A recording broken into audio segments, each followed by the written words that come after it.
topics and opinions expressed in the following show are solely those of the hosts and their guests and not those of W4CY Radio, its employees, or affiliates. We make no recommendations or endorsements for radio show programs, services, or products mentioned on air or on our web. No liability, explicit or implied, shall be extended to W4CY Radio or its employees or affiliates. Any questions or comments should be directed to those show hosts. Thank you for choosing W4CY Radio.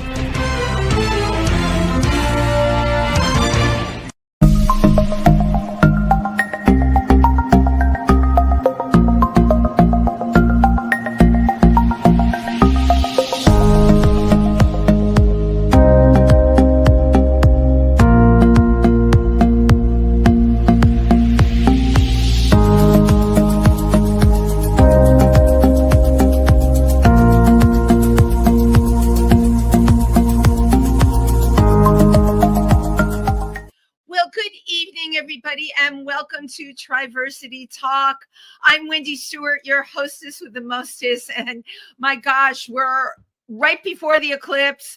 We're getting out of March. And you know what? I really need spring to come really soon, because spring is such a hopeful time when everything blooms. And it's certainly something we all need these days. The news has been extremely heavy, and sometimes it's hard for me to digest. And I think many of you know my husband, Alan Kaplan, passed away a week ago. And it's still hard for me to talk about. But he was very dedicated to Triversity and everything that we do. And he certainly supported me doing this show, which is why I'm very excited about the guests that I have tonight. First of all, a shout out to Cindy Stein, who has found me some terrific guests, as well as Simone Krause. You know, I'm always talking to people out there. If you know anyone you think would be great for this show, just have them get in touch with me. I am on Facebook, Wendy Stewart. They can private message me, or they can send an email, or they can try and reach me through Triversity, which is our center located in Milford, Pennsylvania. So our guest tonight dedicated a portion of his life to advocacy. And how did this happen? Because he spent 15 years in prison for not disclosing his HIV status to a partner. He joined the SERO Project Board of Directors while still in prison, while still incarcerated, and it enabled him to jumpstart his advocacy work. For those of you that don't know, the SERO Project works against the fact that someone can go to jail for not disclosing their HIV status. And that could be, a partner could just point a finger at someone and say, hey, they didn't tell me, and a person can end up in jail. So I love our guest tonight. I'm so happy he said yes. Please welcome Kerry Thomas, the SERO Project's Community Decriminalization Strategist. Thank you, Kerry, for being here. Of course, Wendy. And first of all, my condolences from Cindy, from all SERO Project, about your loss. And I appreciate you, the resilience, and to keep pushing through. But definitely want to acknowledge your loss. We both stood, we both stood for like what happened in the community. And yeah, that's, as you know, right? You push your way through. I mean, your story, when I heard it, really absolutely blew me away. How did you come to connect with the SERO Project? Sure, that's great. So as you mentioned in your intro, I was sentenced to actually 30 years of incarceration under Idaho 39604, which is Idaho's criminalization statute for non-disclosure of my HIV positive status. And so I've been living with HIV since 1988, so pretty much all my adult life. And so my connection with SERO Project, after I was sentenced, and then you go through the system, I was placed in a general population at a private prison in Idaho at the time. Because not to mention, I'm from Boise, Idaho, and so and shortly after I brought you back home, exactly, no doubt. So as you mentioned, so I got a lot was going on, and you're trying to. Prison's a very heavy environment, and heavy might kind of be an understatement a little bit. And there's a lot of things that went into it for myself. And the Idaho system is the only system that I've been involved with, so I can't speak for other parts of the country. So, Kerry, But when you say you were put in with general population, could that yeah, be you like bet. murderers, rapists, and the like? All the above. I mean, general population is just the where a lot of times in the facility I went to, or where people were sent to who had a long, generally longer sentences. And so just when I was starting to navigate and not necessarily get comfortable, get kind of acclimated to the environment and the reality that I could be there for 30 years, I was contacted through a friend of a guy I'd never heard of before, Sean Strub. Oh, yeah. And so, yeah, and so he was coming. Also, I may add, besides being a Exactly. rapist, who I knew from the 80s from ACT UP. Okay. So, yeah, it's been there a long time. Right. And one thing about criminalization, this is true across the board, is that the media attention that or the negative media attention that comes with those cases is really heavy. It was a strain on my parents, my son at the time, who was around 12 or 13 years old, and also even at some levels, like in my case, again, I'm not speaking for the whole country. I can just speak to my experience. Even the accuser. In my case, there's a lot of pressure to the accuser, the friends and family, and the community. So that's one of the downsides of criminalization, because we don't get an opportunity to speak to the facts of the case. But that being said, so Sean, a friend through a friend, said, "Hey, this guy's coming across. Well, he's interested in doing a documentary on HIV criminalization." And to be honest, Wendy, I was kind of like, "Look, the media is not my friend. I don't know this guy." Right. But then I understood that he was coming across the country. And he arranged to come into the facility. And so I agreed to meet with him, mainly because I was impressed with that he was so diligent, number one. And total clean act and a major. I mean, Sean is just a major in so many ways. Exactly. Something like this, he would just take it like a pit bull and run with it. And he did, to the extreme. And so I clearly remember this, and I shared this with Sean, that because I have to have an escort down to the room where we were going to meet Sean, and he was just in there with him by himself. And I'm walking down there, and I told the officer or my escort, "Look, give me like about 20 minutes, half hour, and tell and say you got to take me back." Yeah, I just wanted to be polite. Yeah, you bet. But 8 hours later, I knew that I wanted to do something as far as become an advocate. I didn't know what it was going to look like at the time, but I knew for sure after that 8 hour conversation that I wanted to do something. And so me and Sean, since then, I call him my mentor. He's really guided me through the process. And one thing I think I want to be clear to people is that when we have the conversation, it wasn't like, "Hey, Sean, help me get released from prison." That was never in our wildest as our hope, but wasn't something that we were leaning on. My participation, wanted to become an advocate, was simply because I didn't want other folks to have to go through what I'm going through. And anything I can add to that conversation as far as a personal experience, I was willing to contribute. So that's kind of how I became connected with the SERO project. You're the only person that probably did that, right? There weren't a lot of people that could be on the other side, incarcerated, that could advocate. You bet. And I really want to be clear as well, is that I was very fortunate, and SERO was very fortunate that the Idaho Department of Corrections became a willing partner, and because we worked together for almost 12 years while I was 12 years of my sentence closely with SERO project, and the Idaho Department of Correction from all the levels of leadership, whether it was the director or the deputy chief, the chief of the prison, and even the wardens, they were very strong advocates to the work that we were doing. So I definitely always want to give them a shout out. Right. And I am very glad that you're saying that. The thing I'm really having a hard time wrapping my head around, though, is, I live in New York City. Criminals walk here all the time. Were you given this long sentence because this is how they do things in Idaho? I think it's not just Idaho. It's consistent throughout the country. All the states, and there's multiple states that still to this day have criminalization statutes on their books. And that's one of the driving forces that SERO project works on. And also that's where, as an advocate, that's when a strategist, that's what we're trying to do, is change those laws. But yeah, you're right. I mean, there's a conversation about whether or not the length of sentence is worth the level of risk that's involved. Well, I can't actually, and if I mention this, and I know so many people in the gay community, if I mention this to most people, they're going to look at me and go, "Are you kidding?" First of all, you bet. For the reason I'm so happy you're on this show, I want this news out there.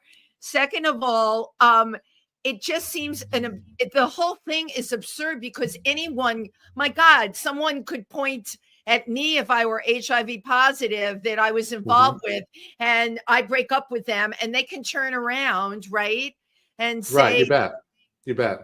And you know what I'm saying? Like, what leg can anybody stand on? There's nothing.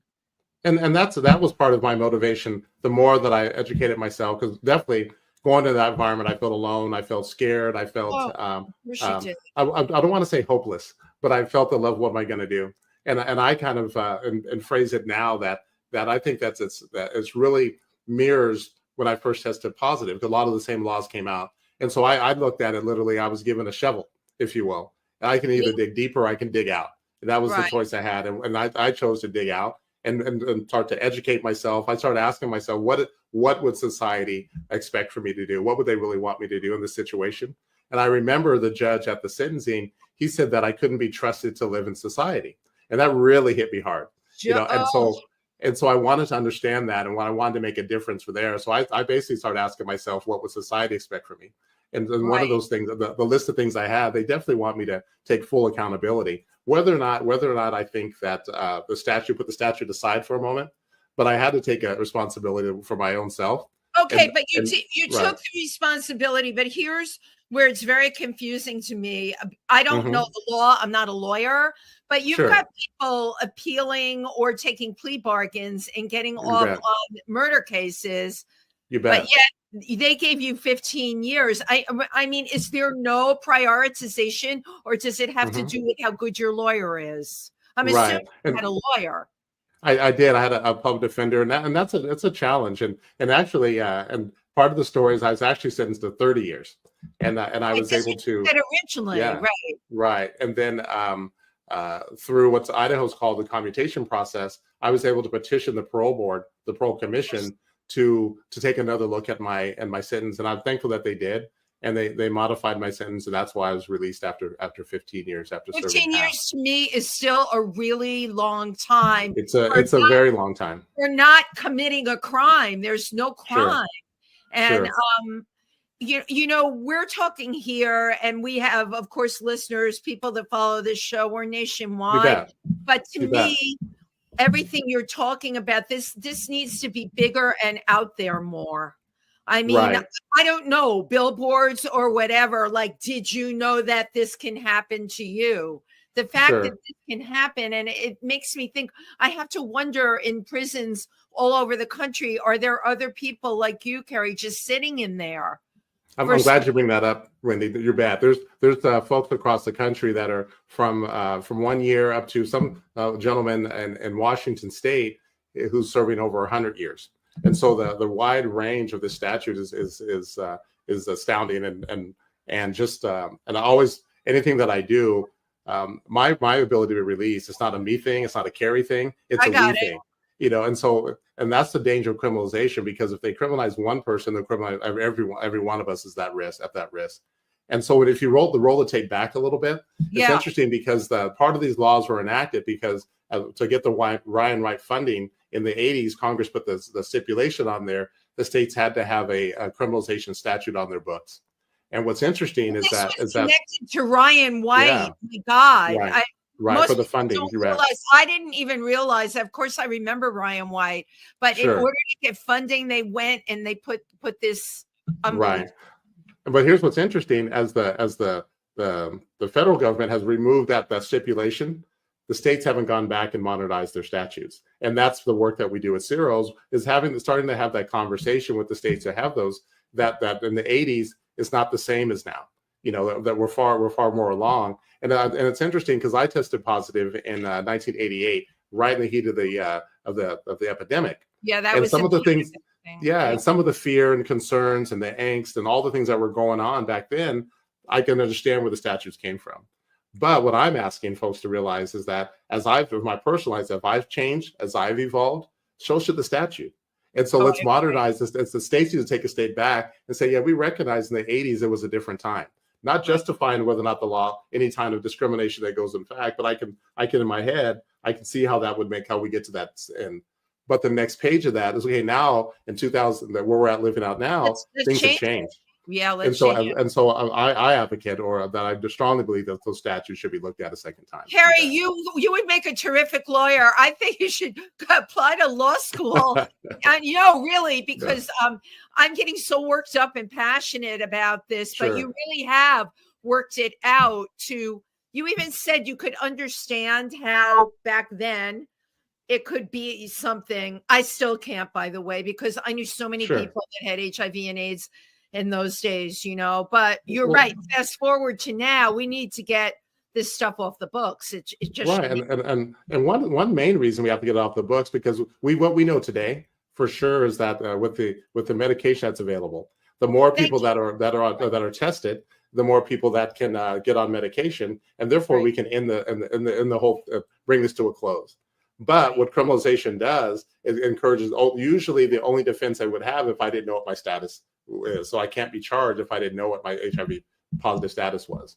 So what they're saying is that if you don't know, that's okay, and so that discourages people from getting testing. Where all the evidence says we got to get people tested, we got to get them on treatment, because treatment is prevention. Criminalization is not prevention.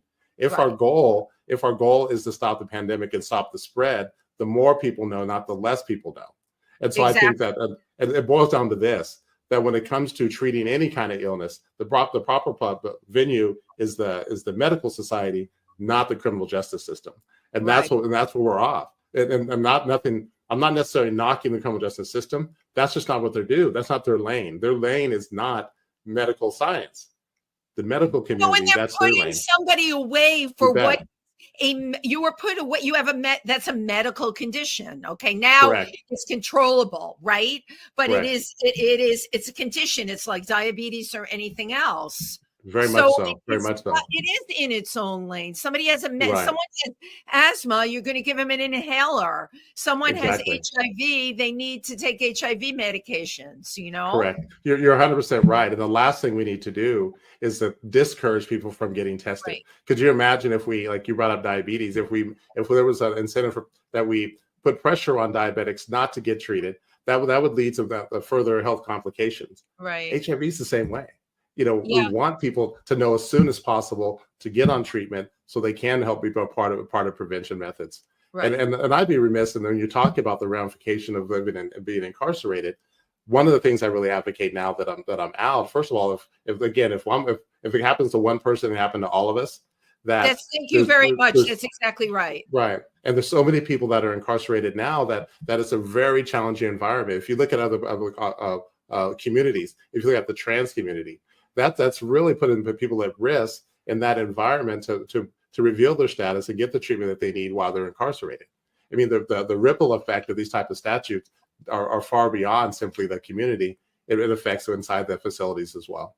Right. Well, you brought up the trans community. I mean, without a doubt, they are definitely being targeted right now. And very much so. Everything that you're saying about incarceration, and then you can apply it to the trans community and what would happen to people like that when they are put behind bars. It's really, this is such an inhumane action that's happening on many levels. And, I have yet to hear one politician, even on the Democratic side, really come out and put this as a platform and address this. Well, one thing that one of the platform for the President Biden's reelection and for his budget, he has set aside funds specifically for criminalization this time around. And so, of course, it's there. Yeah, so we're very excited about that, and that's what's interesting across the board, across the country. The HIV community, we want to work with governments, we want to work with legislatures that'll help us to bring the truth to these statutes. We're not trying to get away with anything. We're just trying to live our lives. We're trying to. I often say that because I've been very fortunate in a lot of ways, and health wise, that my health has maintained a great level of stability. Yes, and so you are very fortunate. But I would argue that my greatest side effect of being positive has been the criminal justice system. And I'm very adamant about that because it wears on not just myself, but the community, the broader community that brings on a lot of stress. It brings a lot of complication in relationships. And we got to create an environment where folks feel comfortable and safe, a safe space for people to disclose their status. Right. Criminalization is the opposite of that. No, and so it's another, as the medications are improving and extending our life, but then they have these statutes that put that area in our life to live a normal, healthy life at jeopardy. That's but just another reason why this is scary. It's two different lanes. Okay. It's the medical part of it. And then it's what they deem as illegal. And the two just don't go together. This is a whole separate thing. And it shouldn't exist. And while we're talking, it's making me think, the only way to stop it, people like you and people that are going to put bills forth to end this. But on the other side of the coin, we're having this discussion, and I have to think out there in what I call Billy Bob land.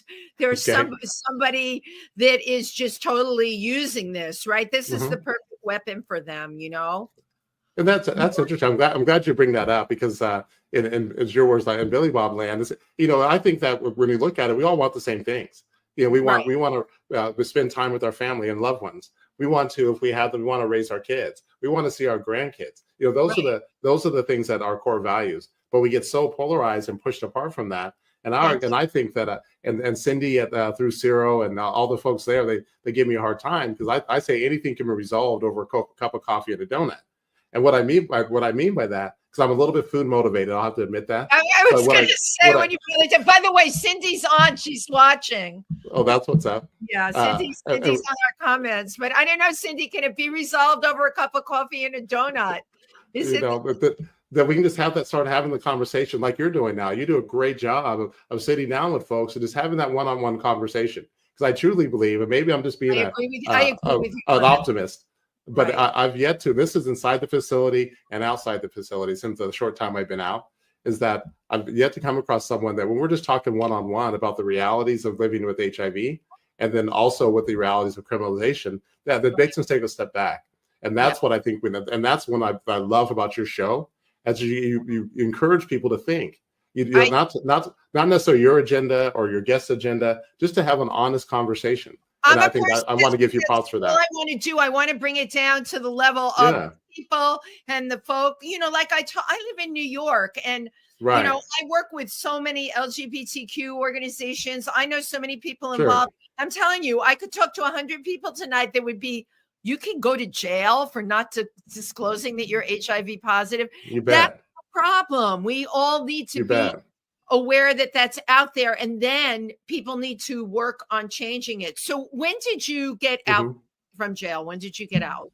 Yeah, just barely. Thanks for asking that. That was a amazing day. So I got out a little over 6 months ago. It was September 11th. My God, just recently putting about 6 months ago together.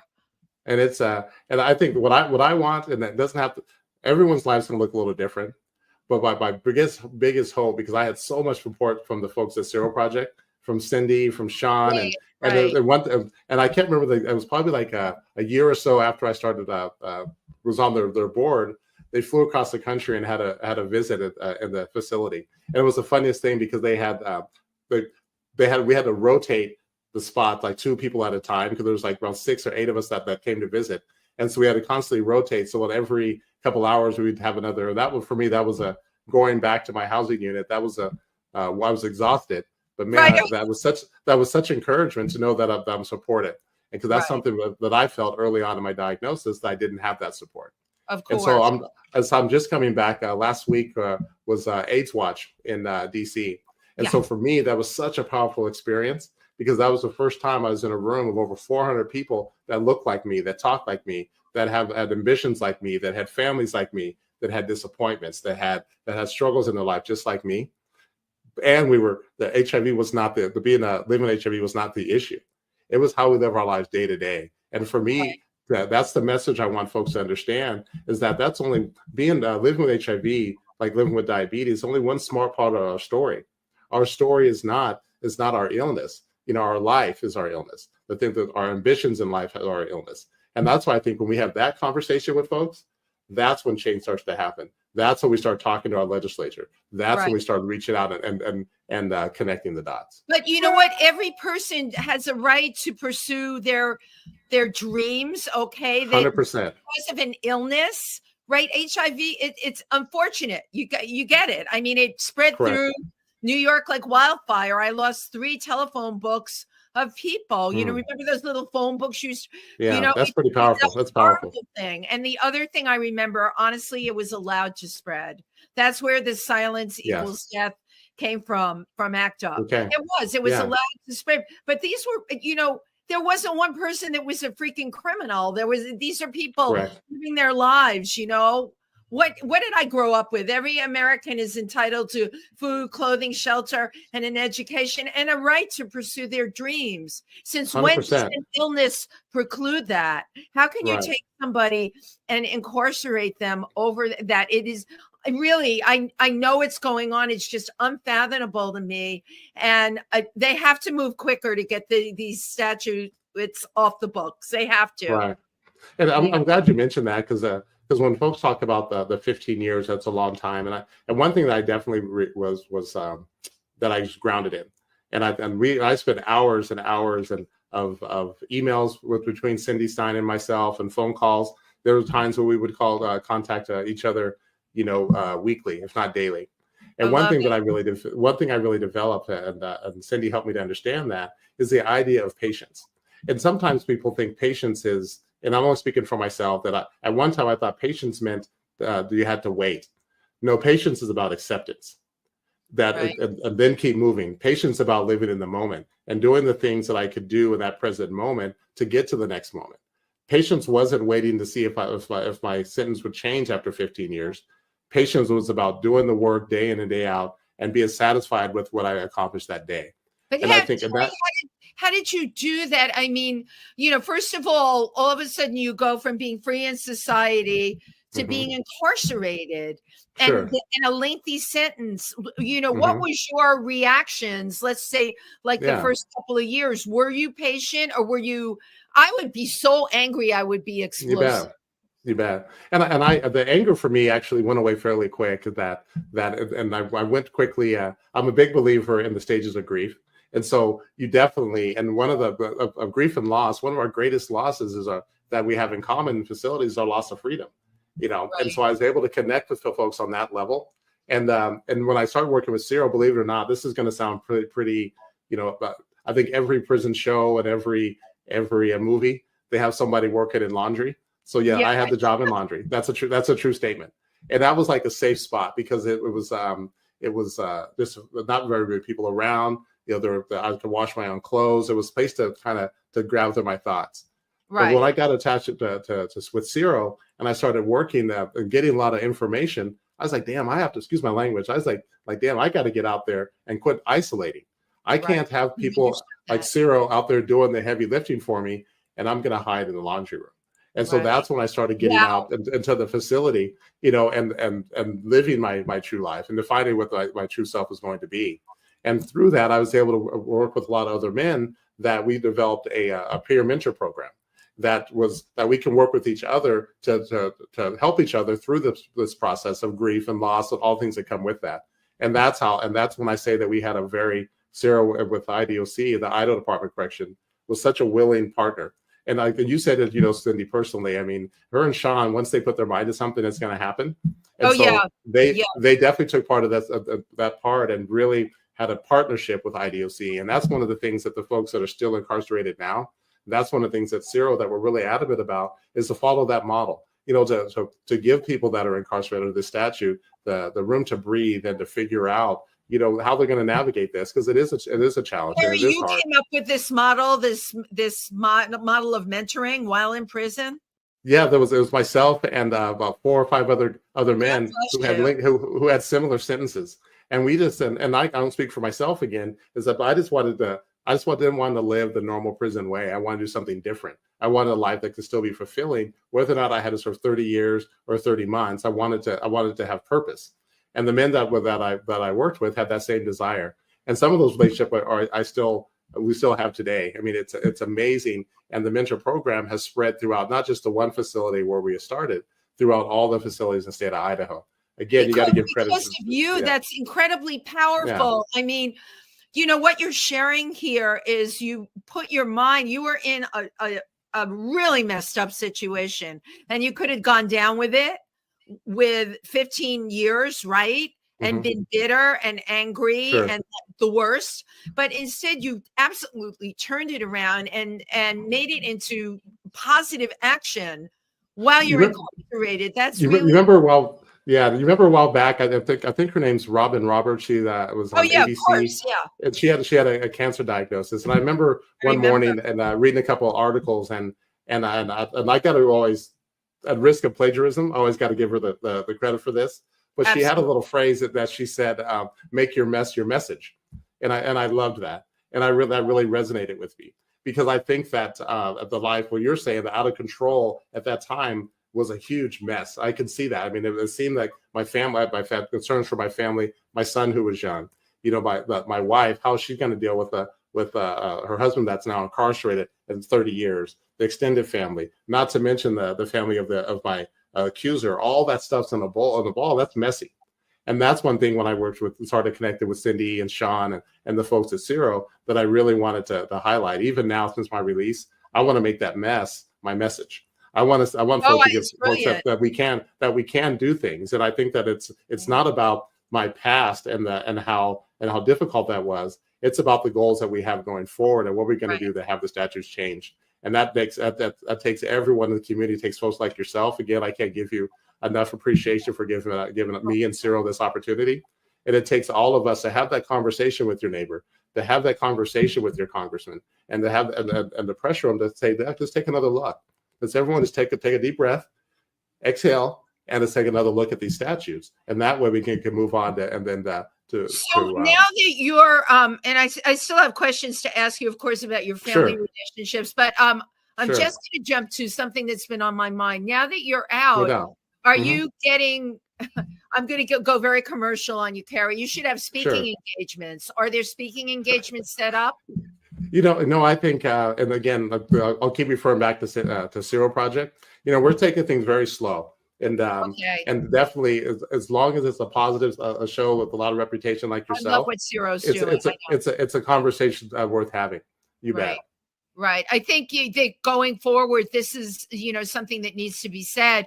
I mean, we're having New York City Pride. It's huge, New York City Pride. That's what I understand. Right? That's what I understand. And they book speakers for that. And I'm so glad we met on this show because you can always recommend somebody. And you're like the perfect person because of the experience that you had, but also getting this word out. People need to realize that this has to change. It's completely unacceptable because in your case, I mean, you took, what do they say? You make lemonade out of lemons, and you did that. You bet. Your mother and father, what was it like for them? It was, and I'm really glad you bring that up. First of all, they were amazing people, and I think that they were until they passed away. They were married for 40 plus years, and just a very great examples for me. But it broke their heart. I mean, to see their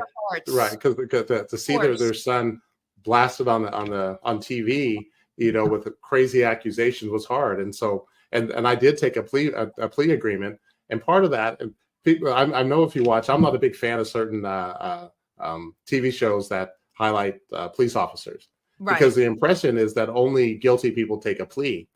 Circumstances change that. And I wasn't going to put absolutely will change that, right? And I wasn't going to put my family through what would have been more grueling. I wasn't going to put my parents, my son, my wife, my coworker. I chose not to put them through that. In addition, I think it's important that our public defenders are not educated on HIV statutes, and so they were on a level to give a positive, a real strong defense. And so that happened in my case as well. The information was available. They didn't know that folks like SERO were out there they could reach out to for help, for education. And that's another area we need to improve when it comes to. While we're talking, I'm thinking of that SERO, if they can go into law schools and talk. This is a topic that is just not being discussed enough, and that people are not aware of. And again, Kerry, depending on how the next election goes, things could get worse. It could be even worse, You bet. And that's why I think that you've been brought up a couple of times, and it's so important that people be involved in the community. I would share with the guys, because obviously when you're incarcerated, you can't vote. But I would say, our community is right here.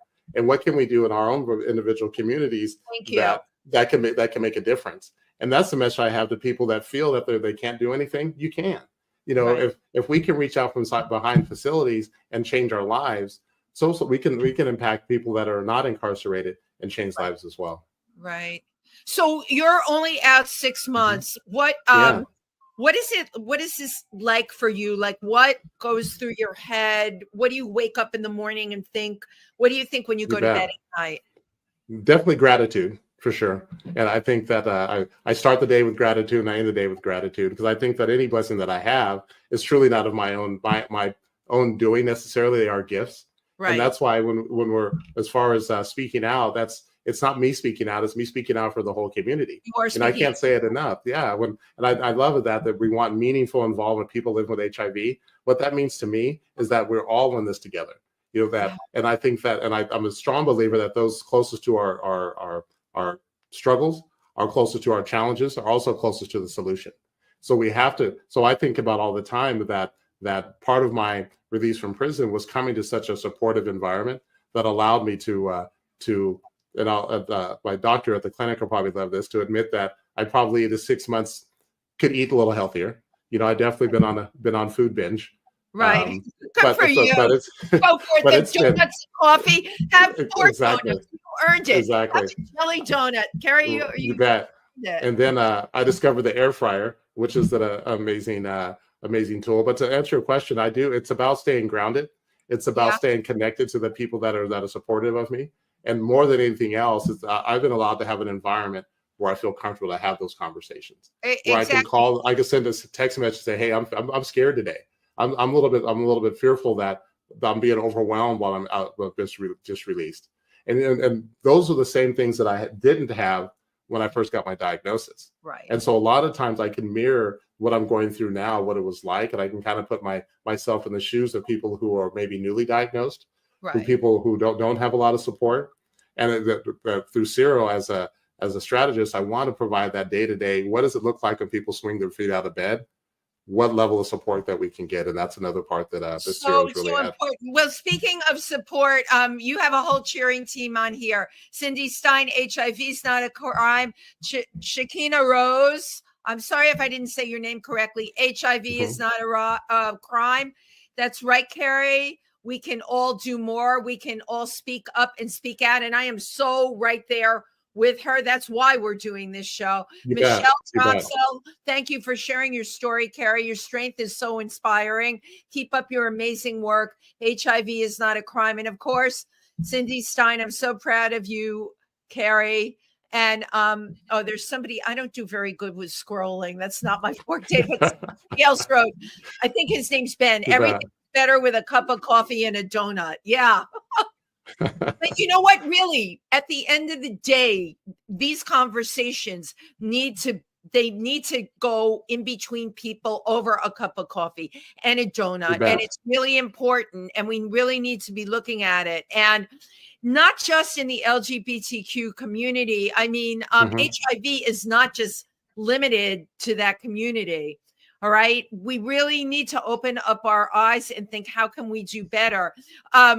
Our prison system, and that's a whole other thing. And you know what? You bet. Bless the prison system in Idaho for getting on board with you. I'm right there with you. You know, kudos for them supporting you. But I also think, like, you're taking people that haven't done anything wrong and you're putting them in with hardened criminals. I mean, I wonder how many people end up becoming criminals from being in that system, or have something terrible done to them by somebody else. I mean, that's just awful. And I'm glad, again, like that, you're bringing it, you're hitting all the key points. You're making this really these are the things that wake me up at 2 o'clock in the morning. Okay. Yeah, you bet. And that's one of the things I'm so concerned about. And I'm gonna give the trans community example, because the way they are in the prison system, and if someone who happens to be HIV positive, then they could actually be charged even though they're a victim. Because if they fight back, you know, and defend themselves, and there's a perceived transmission of body fluid, especially blood, and the Idaho says they could actually still be charged. And so again, that discourages people to get tested at the most vulnerable part of their lives. That we're taking people and putting them at risk of not getting the help they need at a time they need it most. And No, then maybe exactly. that's just a conversation. And that was one of the reasons that I wanted to get involved in the mentor program, was to give people an opportunity to have the discussion. And then I'm not at liberty to share all the discussions that I had, but No, no, of course. it was able to have people have to sit down, or they walk on the ball field and have those challenging conversations about their lives and what they're going to do. And a lot of that was what came down to HIV, what the risks are for HIV, and because there's not a lot of education, you know, and it's interesting. And I always find it fascinating for a statute that demands disclosure. It's a topic that we don't want to talk about. And so, and to me, absolutely spot on, right? Right. It's from every level. We don't want to have the conversation.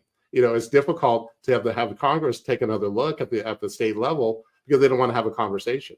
Right. But you're willing to send someone to a correctional facility for multiple years for not disclosing, but you won't allow people to come in the room and have a discussion on why this is a dangerous. Right. It's a catch-22. That's something that needs to change. Right. Right. You're 100%. That really needs to change. So, how old is your son now? He's 29. So your son is 29, and you know you missed a huge part of his growing up. But you know what? You're a grateful person, so you're getting it now, and it's a blessing. 29, still young. What is his perception on all of this? He's grown just like I have, and he's been able to weather the storm. And if possible, I want to give a shout out to my son Nigel, and also my daughter-in-law Ro, because I'll tell you what, they for Thanksgiving I had the opportunity to I was allowed to go visit them. They live in Texas, and they have 4 kids, so I have 4 grandkids. Oh and my so God! God bless you. That all happened while you were incarcerated. Exactly, and so I was able to visit with the grandkids. And I tell you what, I've always heard what folks say they go to vacation and they need a vacation from the vacation. You know, in a good way. Those kids just wore me out, but in a great way. Out. Yeah, but you know what? What a blessing! You know, when you think about it, so much has got to do with your attitude. You're incarcerated for 15 years. Your son grew up. You have 4 grandkids. You're going to be grandpa no matter what. You know, you've got those 4 grandkids. It really is amazing. I think of people that are incarcerated that come out and have nothing. You bet, and that's the majority. I think that, and that's the reason you talk about what I feel when I wake up in the morning and what I and at night. That's why that level of gratitude, because I realize this is the exception, and I like to propose that we expand what criminalization is. Yes, because it's not simply Kerry being incarcerated, as you just mentioned. The impact was also on my son, and I think and my now daughter-in-law, because they're probably 2 of the strongest people I know that were able to handle. She was with him through the worst of the worst when he was 15, 16 years old, because they met in high school, and she has stuck it out because she cares about it with compassion. And my hope is that everyone is in these kind of situations can find that level of support. Yeah, wouldn't that be great? But you know what? That won't happen for everybody. But if the laws be changed, okay, where innocent people are being incarcerated, if that can just get changed, that's a biggie, you know. And somebody like 100%. You certainly instrumental. So, have you had a chance to speak at any universities at all? Not specifically on this issue yet. Like it's just been 6 months. All over the country, you know, law students would absolutely eat this conversation up. All right, you'd raise awareness. Certainly in universities, you know, people are not thinking that if someone wants to point a finger at them, that they can go to jail. They're not thinking of that. Nobody's thinking of that. You brought it to light. It can happen to someone because it happened to you. And you you took it and you turned it around, Kerry, which is just really amazing to me. You're a special person because of your ability to do that. And I appreciate that. And it's kind of, when you were talking, I almost had like a little flashback, and it goes back to that very first conversation I had with Sean, to tell you the truth, you know. And that's what that reminded me of. And again, it was never about me. It's not a me. I tell people it's not a me thing. It's a we thing. You know, and I think that I couldn't have achieved any level of stability by myself, you know. And so and to me, I think that's the message I want to give. We have a lot of work to do going forward. I think that we're more than willing to carry the work going forward. There's so many organizations that are out there that are pulling together, and so that's progress.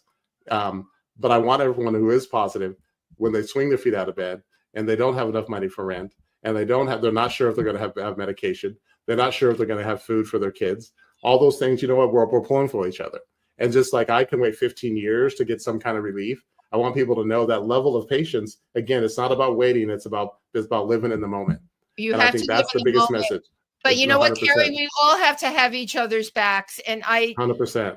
And I honestly feel in this country, it's not about that at all. You're talking about, the me and the we. We're never thinking about the we. We don't say there before the grace of God go I. People. There's been such a disconnect, and then the pandemic did not help that at all. You bet. You're right. It's scary times right now. It's scary times. It's scary times. Also pivotal times where people like you or like me, we can get out there. We can share our platform. I've been able to cut doors that I was never able to get through before, because those doors, all you got to do now, you give them a little push and they'll open up. Exactly. And that's a great analogy, to tell you the truth. And I think it's about it's about pulling people in. We focus so much on our differences. We want to tell people and pull people up. And to make change. Change isn't done by pulling people up. Change is made by pulling people in and inviting them into our space. And that's one of the lessons that I've learned over the past 15 years. Thank you. Inviting them in, but also supporting them, because SERO came to you and supported you. And that is the best 100%. Example that I can think of that. I think we have a couple more. Shekinah Rose, even if there is no bodily fluid exchange. Right. Exactly. Yeah. You don't have to exchange of body fluids. Most of the statutes across the country are based on simply non-disclosure. And you're 100% right, is that we're left to prove that I did say something, that we did disclose. So the idea that we're innocent and proven guilty, no, a lot of times folks are put in situations you have to prove that they did disclose. And that's something, again, that's polar opposite of getting people tested. To do that. I'm also thinking, I wanted to ask you this. If two people share needles, right? If someone has HIV and shares a needle with somebody else, does that fall are there cases where someone said, oh, I got HIV from someone else's needle? You bet. And that's something that's like, and again, I can primarily speak to the Idaho statute, and that is that they could be charged as well. My gosh. Well, we're down to the last 2 minutes. I don't know where the time goes. I know that's true. That's true. What would you like to share with everybody out there? Number one thing, thanks again for your time and the invite and all the overall work that you do. You truly are making a difference. But the biggest thing, again, is that HIV is not a crime. If we want to pull people in, we want to start having conversations and start moving forward. The days just as we have to, the medical science has changed and evolved to where we are to now. Our mental and our spiritual and the way that we view the people living with HIV has to change as well. So again, thank you for the time and reach out to SERO Project. We have tons of information. We have many partners that I can't list in the short time that we have that are willing to having a movement. It's not simply something that's static. It's a movement to start invoking change across the country. You bet. Exactly right. And it's can you give me the website for SERO? Sure. Just www.seroproject.com. Okay. www.seroproject.com. I've been on their site many times.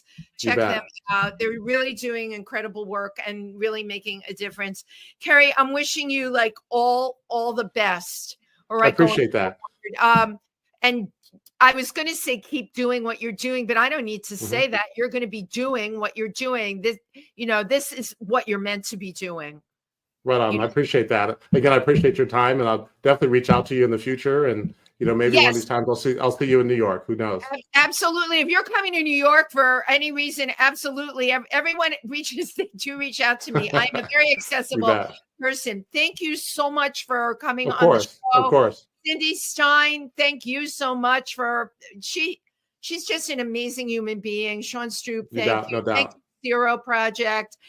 Kerry, all the best for you, really. You as well. Okay, thank you as well. so much. And all right. I always take a picture. Don't go yet. Okay. No, this is really hokey. I take it on the computer. It's like I like it. But yeah. I do like it. And I'll send it to you too. I said I'll definitely keep that for sure. All right. Thank you so much. Good night, everybody. We'll be back next week. Everyone have a good night. Oh my Take gosh. care. Happy Easter, happy Passover. Oh, that's right. That's right. That is Sunday. Whatever you celebrate. And just, remember, be kind to each other, have each other's backs. Thank you so much. Good night, everyone. Take care.